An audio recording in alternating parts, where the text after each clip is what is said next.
tatakbong senador. Alam nyo ba kung anong gagawin nila sa Senado? Oo, yung mga tatakbong senador na yan, pag nanalo, alam mo kung anong gagawin nila? Ganito ang gagawin nila mga bossing. Ito ipakikita ko sa inyo. Ayan. Ang gagawin po nila, magsusuntukan sila.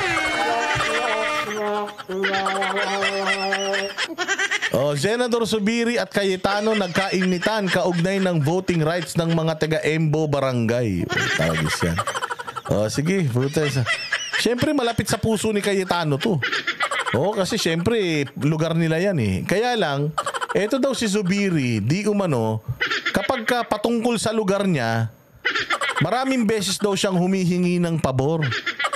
Pero eto na, nung si Cayetano na humihingi ng pabor sa kanya, pucha, ayaw niya magbigay ng pabor. Kaya sabi ni dito ni Cayetano, gago ka. Pag ikaw nanghihingi ng pabor sa amin, pinagbibigyan ka namin. Pag kami humihingi ng pabor sa'yo, ayaw mo ah. Gusto mo, ikaw lang lagi ang busog ah.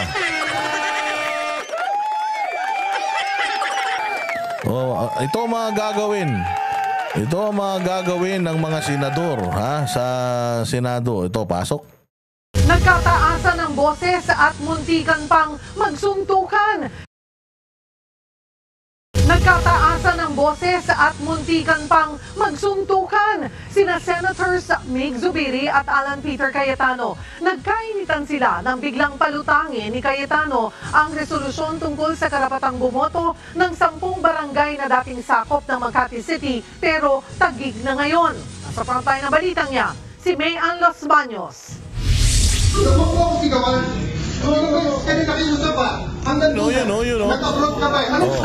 Ayun, grabe naman yun Wag mo akong ilang beses ka rin nakiusap Hanggang doon na, nag-abroad ka pa nag-abroad ka pa Yan ang nagpa-viral ngayong sigawan at hamunan kagabi. Tayo na, yabang-yabang mo, Zubiri. Takot ka pala kay Cayetano Pucha, mamaya, dakdakan ka niyan Ano gusto mo, Ano gusto mo? Tangina, pressured na sila, Pressured na sila kung sino talaga yung pinakasiga. Pucha, si Zubiri, mahilig kasi mambuli yung putang ina kasi. Masyado rin kasi mayabang. Kaya ka pinatalsik dyan Sobrang kupal ka pagka ikaw daw nanghihingi ng pabor, pucha, ang bait-bait mo para ka daw asong ulul. Pero pag si Cayetano na yung may hinihingi sa yung pabor, ayaw mo na.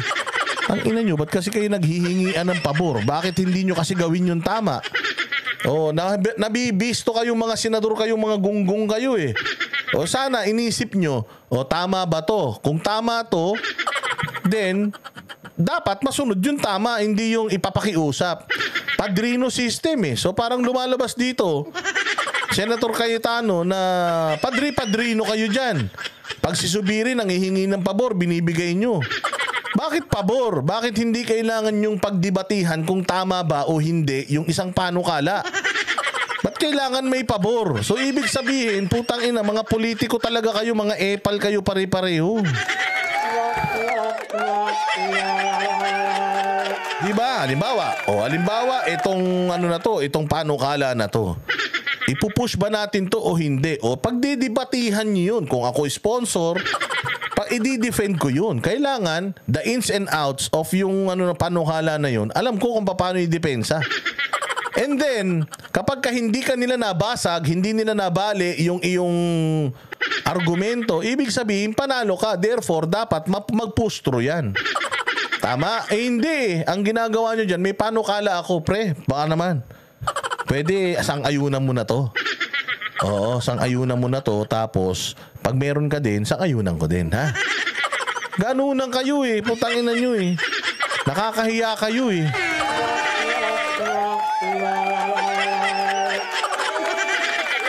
Mga buwisit talaga kayo kung sana ang ginagawa ninyo, magpanukala nung batas na makakabuti sa tao, hindi yung makakabuti sa inyo. Walang hiya. Ang hinihingi lang ni Cayetano ay pakinggan siya. Oh, sige, diretso. Senator Alan Peter Cayetano at Juan Miguel Zubiri. Inawat naman sila ni Senators Pia Cayetano at J.D. Ejercito. Nagsimulang uminit ang usapan ni Zubiri at Cayetano nang talakayin ang tungkol sa karapatang bumoto ng 10 Embo Barangay na dating Makati City at ngayon sakop na ng Taguig. Bago ang kanilang sagutan, hiniling ni Cayetano sa plenaryo na aprubahan ang Concurrent Resolution number 23. Sa ilalim niyan, hinihikayat ang COMELEC na isama sa 2 legislative districts ng Taguig ang Embo Barangay sa may 300,000 na residente. The issue here is very basic. It's a representation. It is a suffrage. The people of the Embos will be... Well, sa totoo lang din naman, itong panukala na to ni Cayetano, ano naman to? Ito naman talaga yung tama. Because again, itong Embo Barangays na to were awarded by the Supreme Court already to Taguig. So it's just right na mapunta na sa kanila itong mga botante na ito. Itong mga boto na to, kailangan talaga, itong mga voters na ito, kailangan talaga ma-organize nila as early as now. Because May election 2025 is fast approaching, and this coming October magpapasa na ng mga COCs yung mga kandidato. O siyempre, kailangan nilang maintindihan kung saan ba sila boboto, sino ba boboto nila, di ba? Very grateful that we gave them the choice, di ba? Sinong gustong tumakbo at sinong gustong nilang iboto. Wala naman daw problema dyan si Zubiri, pero wala raw sa agenda ng Senado kahapon na pag-usapan ang resolusyon kaugnay sa Embo Barangays. Gusto rin itong ipaalam ni Zubiri kay Senator Nancy Binay na kilalang taga Makati City. And as for just a 1-minute suspension, she's calling. 1-minute suspension, Mr. President. Session is suspended. Ang hininging 1 minutong suspension, umabot ng 6 na minuto. Dito na nangyari ang sagutan sa viral video. Bakit? Sisigawan mo ako ng pakialam mo. Wala akong pakialam sa pagboto dun eh. Sinabi mo yun. Interest mo lang iniisip ko eh. Humupa naman Yun. Interest mo lang iniisip mo eh. Wala kang interest doon kasi nga putang ina hindi ka tiga doon. Wala, kaya binabaliwala mo lang. Pinapaliwanag na nga kasi ni Cayetano. Pinapaliwanag na ni Cayetano kung ano yung importansya, kung ano yung urgency nitong issue. So sabi niya, wala naman yan sa agenda ngayon eh. Kung maluwag pa naman yung oras nyo, bakit hindi nyo isiksik yun? Para at least may silbi naman kayo sa bayan. Hindi lang kayo ng motor dyan.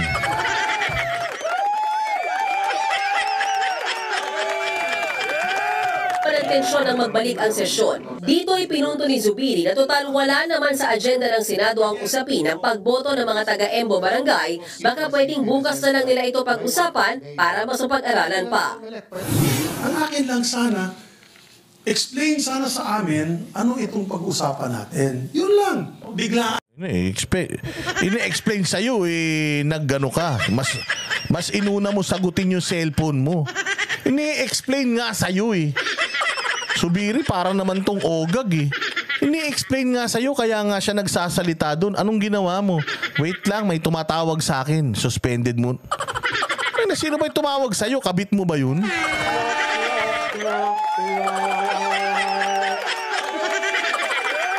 Diba, inaano nga sa'yo Sinasabi nga sa'yo kung ano yung importansya nun. Puta, pinaliliwanag sa'yo. Ngayon, ang sabi mo, ang gusto ko lang naman, ipaliwanag. Tanga, sinagot mo yung cellphone mo.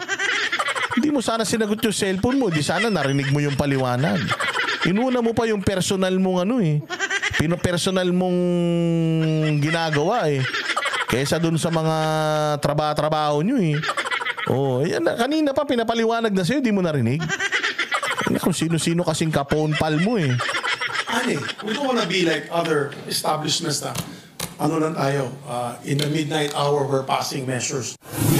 Baluarte ng mga Cayetano ang Taguig, lalo't misi si Senator Alan Cayetano, si Taguig Mayor Lani Cayetano. Pero giit ng senador, wala silang interes. Pwede naman kasing kumandidato daw ang kanyang asawa kahit pa wala ang resolusyon. Never po ako nagpalusot ng kahit anong bill sa kahit anong oras. Sabi ko, gusto mo explain. Sabi niya, bukas na. Sabi ko, I don't wanna take the risk. Nakita niyo naman yung mga ulan ngayon, kung bumagyo bukas at mag-adjourn tayo. Sa huli, nagkapatawaran din ang... Aziz! Ang ina nyo? Maghali ka nga kayo.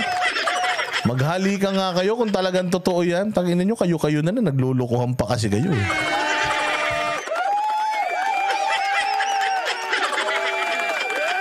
Oh, pero ano yun, wak yung yung dahilan nito ni Zubiri na hindi kasi kailangan kailangan ganito, hindi kasi gusto ko lang naman ipaliwanag. Ulul, pinapaliwanag nga sa'yo, di mo pinakinggan eh. Oo, hindi mo maluloko si Zubiri, si Cayetano. Alam ni Cayetano yan na pucha, nag-usap na kayo ni Nancy Binay na i-delay siguro yan. Sige nga, lips to lips nga kayo kung talagang bati na kayo. Yan nyo, naglolokohan pa kayong dalawa. Ang dalawa. I raised my voice, it's because, I was... It didn't... Kupal. Sabi niya, I raised my voice is because I'm kupal. Nasanay ako. Akala ko ako pa yung Senate President. Akala ko, mahal ako ni Bongbong, ganun. Oh, so nasanay ka kasi sir na mangbuli. Oh, hindi ba, natatandaan mo si Bong Revilla, binuli mo din. Sabi mo kay Bong Revilla, oh, bakit? Mamamatay ka na ba? Kaya mo pa naman maglakad ah. Nakaka-attend ka nga sa mga pinipicture mo, atin-atin mo sa mga ganito eh. Oh, tapos ngayon, ayaw mong umattend dahil pilay ka. So, parang ganun siya eh. Oh, nasanay siya, nakalimutan niya, hindi na siya Senate President. didn't have to go that way, and I apologize if I raised my voice. Okay, ang akin dyan, if it will help you, maybe we can pass this, we can take it up tomorrow. So if you're apologizing for raising, I also apologize for raising my voice, my friend. My friend, tangina nyo. Kiss.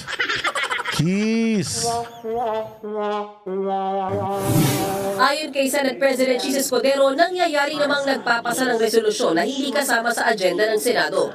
Si Senator Binay naman, nagtataka sa timing ng resolusyon ni Cayetano. Lagi ka naman nagtataka eh. Lahat na lang pinagtaka mo eh. Pinaglihi ka yata sa taka eh. Lagi kang nababahala, nagtataka. Yan. Kung lagi ka nagtataka, ibig sabihin, tanga ka. Oo, tanga ka, taka, ganun. Di ba ganun yun eh? Sabi nga nung kanta eh, inosente lang ang nagtataka. Ano ka, inosente ka o tanga ka? Kailangan mag-pray. Tsaka bakit isa din nagtataka tayo, nakaalis na tayo sa lending. Inadopt Ganun kalalim yung yung paliwanag niya. Tsaka nagtataka ako, nakaalis na tayo sa building. Mo, lagi ka nagtataka, matulog ka na lang, Binay.